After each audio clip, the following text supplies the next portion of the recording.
घोटाळा घोटाळा घोटाळा आणि महाराष्ट्र हे अतूट नातं आहे. नवी दिल्ली येथील महाराष्ट्र सदन बांधकाम घोटाळा. तर महाराष्ट्र बँकेत एक मोठा घोटाळा उघडकीस आला. The Adarsh Housing Society scam has come back to haunt Maharashtra. 70,000 कोटींचा सिंचन घोटाळा झाल्याचा आरोप होतोय. म्हणजे डेव्हलपमेंटवरती इन्फ्रास्ट्रक्चरवरती स्पर्धा लागली पाहिजे, पण मला असं वाटतं आपल्या राज्यात काहीतरी उलट आहे का काय माहिती. इथं बहुतेक कुठला नेता किती मोठा घोटाळा करतोय, कसा भ्रष्टाचार करतोय अशी स्पर्धा लागलेली असते.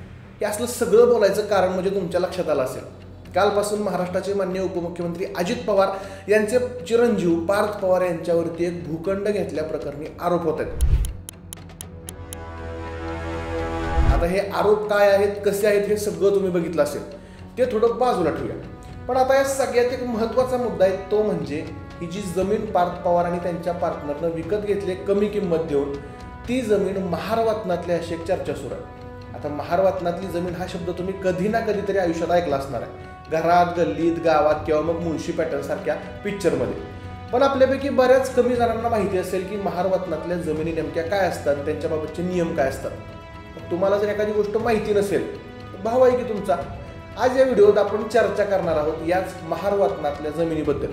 नमस्कार, मी आशुतोष आणि तुम्ही पाहताय .com अर्थात कॅरी ऑन मराठी.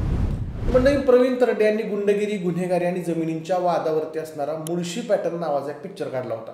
आता या पिक्चरमध्ये प्रवीण तरडे म्हणजे नान्याभाई राहुल्याबरोबर बोलताना महारवातनातली जमीन असा एकदा उल्लेख करतात. आता हे झालं एका बाजूला. आणि काल पार्थ पवार यांनी त्यांच्या कंपनीसाठी जी जमीन खरेदी केली ती पुण्यातली 40 एकर जमीन महारवातनातली असं सांगितलं जातं. आपण हा शब्द वारंवार ऐकतो, पण या शब्दाचा नेमका अर्थ काय आहे, या जमिनीचा व्यवहार कसा केला जातो, या जमिनी ताब्यात घेता येतात का, विकता येतात का, खरेदी करता येतात का. सगळ्यात आधी बघूया की वतनातली जमीन म्हणजे नेमकी काय भानगड असतं. तर राजाची किंवा सरकारची चाकरी करणाऱ्या, सेवा करणाऱ्या व्यक्तींना किंवा जनतेची कामं करणाऱ्या व्यक्तींना पूर्वी राजाकडून आणि सरकारकडून जमिनीची मूळ किंमत न घेता त्यांच्या चाकरीबद्दल किंवा कामाबद्दल किंवा सेवेबद्दल बक्षीस म्हणून जमिनी दिल्या जायच्या. या जमिनी सेवा करेपर्यंत वंश परंपरागतरित्या त्या मूळ व्यक्तीच्या कुटुंबातल्या व्यक्तींनी वारसा हक्काने कसावी असं अपेक्षित होतं. त्यामुळे अशा जमिनींच्या हस्तांतरणावरती निर्बंध होते आणि अशा जमिनींना वतन किंवा इनामातली जमीन म्हणून ओळखलं जायचं. आता येतं महारवतनातली जमीन. तर महारवतन ही महाराष्ट्रातली एक ऐतिहासिक जमीन प्रथा आहे असं मानलं जातं.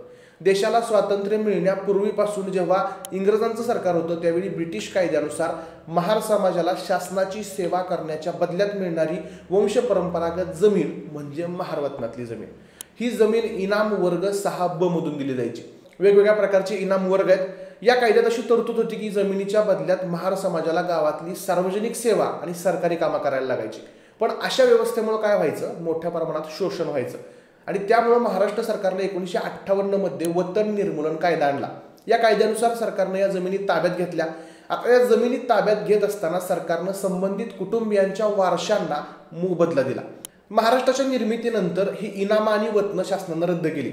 वतनं रद्द केल्यानंतर विशिष्ट नजरांना रक्कम भरून घेतल्यानंतर या वतनाच्या जमिनी माजी वतनदारांना नवीन शर्तींच्या अधीन राहून प्रदान करण्यात आल्या. सातबाऱ्यात सुद्धा महार वतन किंवा इनाम 6ब अशी नोंदणी तुम्ही बघितली असेल. आता सदर जमिनी जिल्हाधिकाऱ्यांची परवानगी असल्याशिवाय विकत घेता येत नाहीत.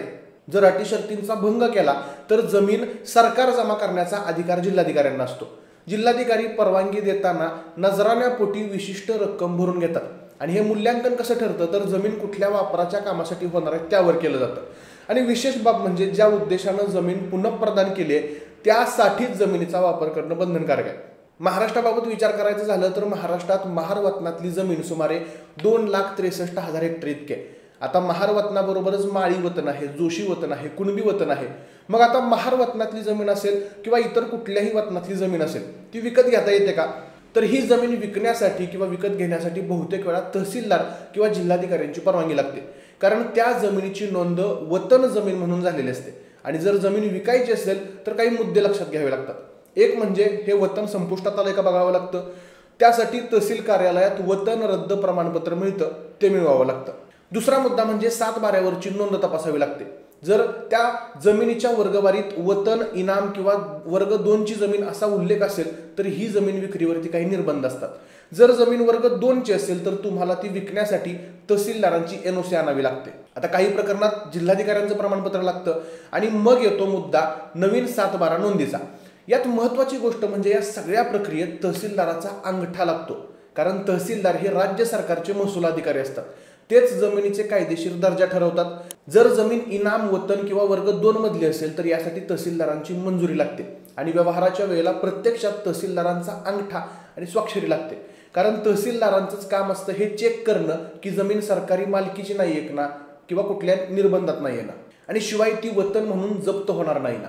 आता हे सगळं झाल्यानंतर जमीन खरेदी करण्यासाठी खरेदी करणाऱ्या व्यक्तीला कोणकोणती कागदपत्र जमा करावी लागतात, तर त्यात आहे जमीन मालकीचं वतनपत्र, खाते उतारे संमतीपत्र आणि विक्रीसाठीचं प्रतिज्ञापत्र.